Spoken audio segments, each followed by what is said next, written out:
Hey everybody, Andrew Kent, Rooted&Co here. Today we're starting a 3-part mini-series called the 3 Ds of real estate. The 3 Ds are default, death, and divorce. Some of the most emotional events you can go through. We'll talk about it today, starting with number 1, default.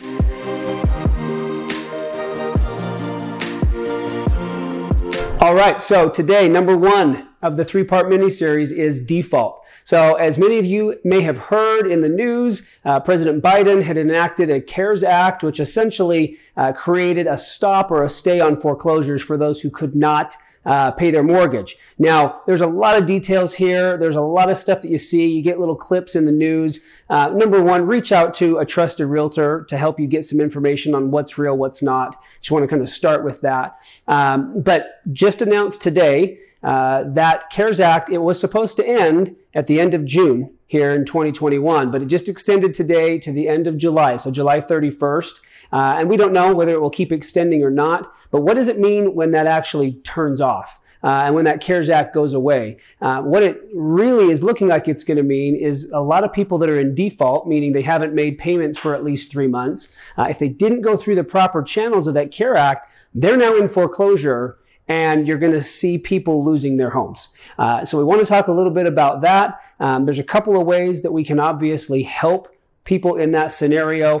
Or if you have just made a forbearance with your mortgage company, which is an agreement where they let you tack the payments on at the end or make those payments up later, there's some details there you need to know as well. So, whatever the situation might be, the first thing to know is just have a conversation with a trusted advisor in this world that knows, and that can relieve a lot of stress. One of the things to think about, though, and really why we're not overly concerned like we were maybe back in 2007 and 2008, is number 1, supply and demand. So people think that when this CARES Act is over and foreclosures maybe start up and, it gets a little bit more difficult, but that's it. That's the end and the real estate market's going to crash. We don't see it that way.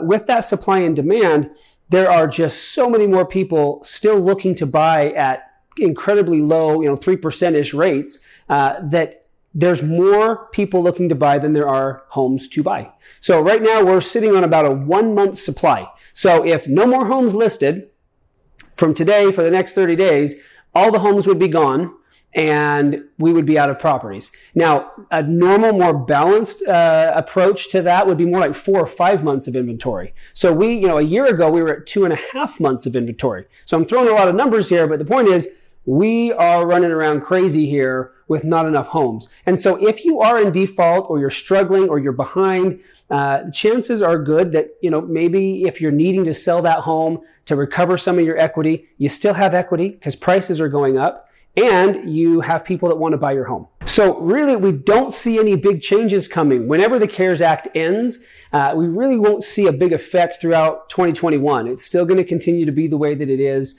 It may slow down a little bit, but it's just still going to be low inventory and a great time to sell. So if you have questions about that, if you're wondering how it applies to you, if you are in default and you need some information, reach out to your mortgage company, reach out to your trusted real estate agent, and they can get you some of those answers and give you some peace of mind. So once again, Andrew Kent, Rooted&Co. And if you are looking to buy or sell a home, reach out to us. We would love to have a conversation and find out if now is the right time for you.